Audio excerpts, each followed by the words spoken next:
కేంద్ర కార్యాలయంలో పెద్దలు మాజీ మంత్రివర్యులు శ్రీమతి సత్యవతి రాథోడ్ గారు, గౌరవ శాసనసభ్యులు శ్రీ అనిల్ జాదవ్ గారు, గౌరవనీయులైన మా సోదరులు బుక్యా జాన్సన్ రాథోడ్ గారు, అట్లాగే వాల్యా నాయక్ గారు, రామచంద్ర నాయక్ గారు, రాంబల్ గారు, ఇంకా గాంధీ నాయక్ గారు, మా రాజు గారు, మా శ్రీనివాస్ గౌడ్ గారు అందరం కూడా కలిసి ఘనంగా ఇక్కడ భోగ్ బండార్, అదేవిధంగా మన సేవలాల్ మహారాజ్ యొక్క 287వ జయంతి ఉత్సవాలను ఇక్కడ జరుపుకోవడం చాలా సంతోషం.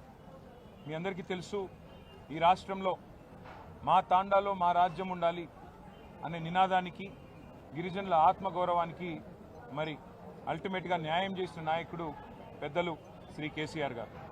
అది గిరిజన గూడాలు కావచ్చు, కోయగూడాలు కావచ్చు, లంబాడ తాండాలు కావచ్చు, 3146 కొత్త గ్రామ పంచాయతీలను ఏర్పాటు చేసి ఇవాళ 3146 మంది మా గిరిజన బిడ్డలు సర్పంచులుగా, వార్డు సభ్యులుగా, మరి 30,000 మంది వార్డు సభ్యులు అయినారు అంటే దానికి కారణం గౌరవ పెద్దలు మరి మన నాయకులు కేసీఆర్ గారు.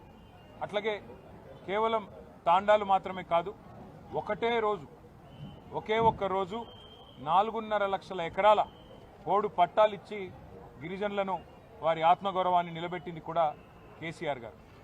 జల్, జంగల్, జమీన్ అనే నినాదంతో ఆనాడు ఏ పోరాటం అయితే కొమరం భీం గారి నాయకత్వంలో జరిగిందో, ఆదివాసీల కోసం, గిరిజనుల కోసం మరి పోరాటం జరిగిందో, అదే పద్ధతుల్లో మరి అటు నీళ్లలో న్యాయం చేస్తూ, ఇటు పోడు భూముల పట్టాలిస్తూ, మరొక వైపు హరిత వనాలు పెంచుతూ, అట్లాగే వారి ఆత్మగౌరవాన్ని పెంచే విధంగా మరి బ్రహ్మాండంగా కేసీఆర్ గారి నాయకత్వంలో న్యాయం చేసుకున్నాం.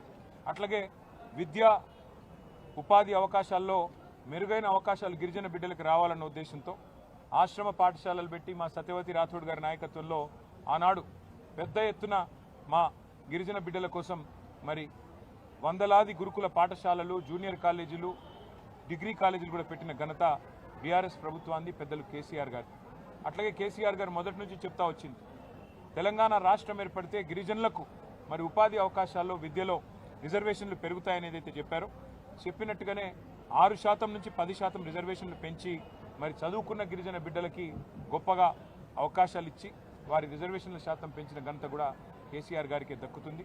దాంతోపాటు మరి ఎవరైతే వ్యాపారవేత్తలుగా రాణించాలనుకుంటారో గిరిజన బిడ్డలు, వారి కోసం ఆనాడు కేసీఆర్ గారి నాయకత్వంలో సీఎం ఎస్టీ ఆంటర్ప్రినర్షిప్ ప్రోగ్రామ్ అని చెప్పి పెట్టి 200 మంది గిరిజన బిడ్డలకు మరి లక్షలాది రూపాయలు ప్రభుత్వ సబ్సిడీ ఇచ్చి వారికి ఇంట్రెస్ట్ లేకుండా మరి బ్యాంకు రుణాలు ఇప్పించి వారిని ఒక పారిశ్రామికవేత్తలుగా, ఔత్సాహిక బిజినెస్ మెన్గా కూడా తీర్చిదిద్దింది కేసీఆర్ గారి నాయకత్వం. కాబట్టి అన్ని రంగాలలో ఎన్ని రకాలుగా మరి న్యాయం చేయగలమో అన్ని రకాలుగా న్యాయం చేసే ప్రయత్నం చేసినాం. మా సోదరులు గుర్తు చేస్తున్నారు, ఓవర్సీస్ స్కాలర్షిప్లు కూడా ఇచ్చామని.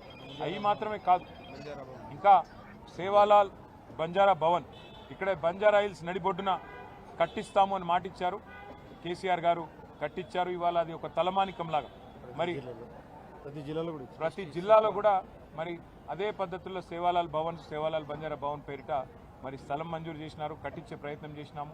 అట్లాగే హైదరాబాద్ నడిబొడ్డున బంజారా హిల్స్లో మరి ఇక్కడ బ్రహ్మాండమైన భవనాన్ని ఏర్పాటు చేసి దానికి కేసీఆర్ గారే ఇనాగ్రేషన్ కూడా చేసి గిరిజనుల ఆత్మగౌరవాన్ని నిలిపి, అట్లాగే సేవాలాల్ మహారాజ్ జయంతిని కూడా అధికారికంగా నిర్వహించడమే కాకుండా మరి బ్రహ్మాండంగా రాష్ట్ర ప్రభుత్వమే మొత్తం బాధ్యత తీసుకొని నడిపింది కేసీఆర్ గారి నాయకత్వం. ఇవన్నీ కూడా అందరికీ తెలుసు మా గిరిజన బిడ్డలకి.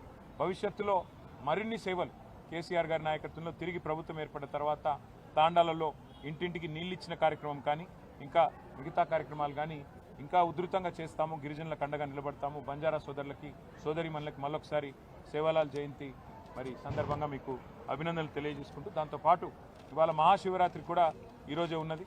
మహాశివరాత్రి సందర్భంగా కూడా మరి రాష్ట్రంలోని ప్రతి తమ్ముడికి, ప్రతి అన్నకి, ప్రతి చెల్లికి, ప్రతి అక్కకి పేరు పేరున అందరికీ మహాశివరాత్రి పర్వదిన సందర్భంగా హృదయపూర్వకంగా శుభాకాంక్షలు. మరి ఆ శివుడి ఆశీర్వాదంతో ఈ రాష్ట్రం సుభిక్షంగా ఉండాలని, మీరందరూ మీ కుటుంబాలతో సంతోషంగా ఉండాలని మనసారా కోరుకుంటూ, వాళ్ళ 2 పండుగలు ఒకటే రోజు వచ్చినాయి, సేవాలాల్ జయంతి, శివరాత్రి. ఈ సందర్భంగా అందరూ పండుగ వాతావరణంలో మరి సుఖంగా సంతోషంగా ఉండాలని అభిలషిస్తూ అందరికీ నమస్కారం.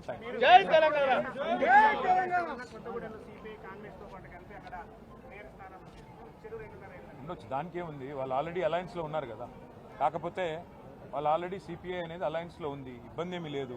మేము సింగరేణిలో ఉండే కార్మికుల ప్రయోజనాల దృష్ట్యా సింగరేణిలో జరుగుతున్న దోపిడీని నిరోధించడానికి అని నేను క్లియర్గా చెప్పాను.